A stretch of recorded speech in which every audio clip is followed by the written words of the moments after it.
Après plusieurs années écoutant que nous devons seulement penser positif, l'heure est arrivée de changer un peu de discours. Peut-être ne pas seulement vivre ainsi, mais embrasser tes peurs et affronter les vérités les plus douloureuses. Ça, oui, sera le meilleur chemin. Salut, tu vas bien? Ici tu es sur African Mind. Aujourd'hui nous allons apprendre l'art subtil de sans faute. Rappel, l'idée principale du livre n'est pas de ne pas s'importer avec les vicissitudes de la vie. Mais certaines choses, oui, nous avons besoin de leur donner l'importance. Ces commerciaux de la télé et leurs conseils donnés disant que nous allons avoir une vie parfaite si nous avons un bon boulot, une belle voiture, une belle ou un beau compagnon. Cette idée que pour avoir une meilleure vie, nous devons acheter plus, avoir plus, gagner plus et être plus. Mais des fois, nous devons arrêter de vouloir plus et nous importer seulement avec les choses les plus importantes. Nous accordons beaucoup d'importance à ces choses inutiles et on s'enfuit de toute notre expérience négative. Par exemple, nous discutons avec un collègue au boulot et nous rentrons à la maison très stressés. Au lieu de nous poser la question pourquoi cela t'est arrivé et se réconforter émotionnellement, nous cherchons un échappatoire pour fuir de la réalité. Comme s'énerver contre des personnes qui n'ont rien à voir avec l'histoire, se fermer dans la chambre ou sur des journaux télévisés ou même ouvrir une bouteille de bière.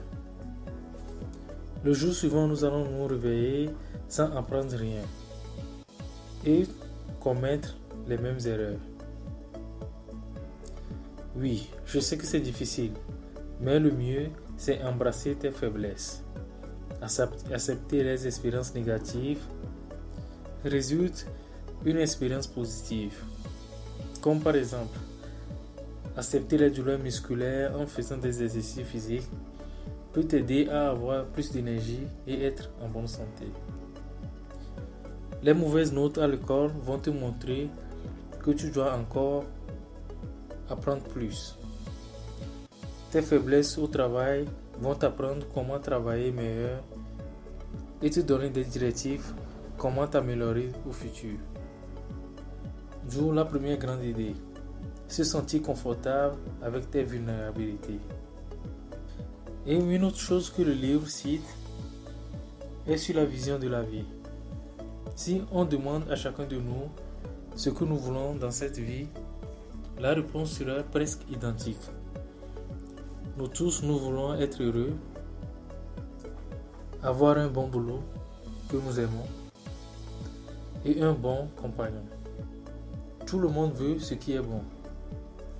Mais si on nous pose une autre question plus pertinente, plus difficile, comme par exemple, quelle douleur tu es disposé à sentir dans ta vie? Pourquoi tu es disposé à lutter réellement? Plusieurs personnes veulent être riches, mais en même temps ne veulent pas travailler 60 heures par semaine pendant 10 ans pour y arriver. Plusieurs personnes veulent les meilleures relations du monde, mais ne veulent pas passer par des douleurs, les souffrances et l'adéquation au conjoint. Le bonheur exige le fort. La seconde grande idée, choisis tes batailles. La certitude est l'ennemi de la croissance. Et le développement n'est pas la ligne d'arrivée, mais un procès infini. Quand nous grandissons dans la vie, nous ne passons pas du mauvais au meilleur, mais nous passons du mauvais au moins mauvais. Nous sommes choqués quand nous pensons à comment les gens vivaient il y a de cela 500 ans.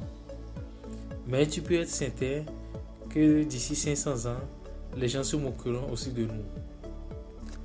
Penser comme nous sommes sûrs nous donne le confort temporaire, mais comprendre que nous ne sommes pas sûrs nous ouvre des milliers de portes. D'où la troisième grande idée, ne sois pas trop sûr. Plusieurs personnes me posent la question suivante. Comment avoir de la motivation? Il y a une réponse très simple que j'ai trouvée dans ce livre. Avoir la motivation fonctionne ainsi. Premièrement, être inspiré émotionnellement par quelque chose. C'est la phase de l'inspiration. Et après, être motivé et passer à l'action. Ceci est un pas à pas commun parce que agir aussi peut être le moteur de l'inspiration. Alors, ce qui était un pas à pas peut se transformer en un cycle. L'action nous lève à être motivé. Ou bien une autre dose de l'inspiration. Pour cette fois à être motivé plus. Donc, mon frère, ma soeur, si tu n'es pas assez motivé pour passer à l'action qui transformera ta vie, just do it. La quatrième grande idée, fais quelque chose. Voici les amis le résumé de ce livre, L'art subtil de s'en foutre. Si vous avez aimé, n'oubliez pas d'aimer la page, de vous abonner pour recevoir plus de vidéos. Allez, à plus. Merci.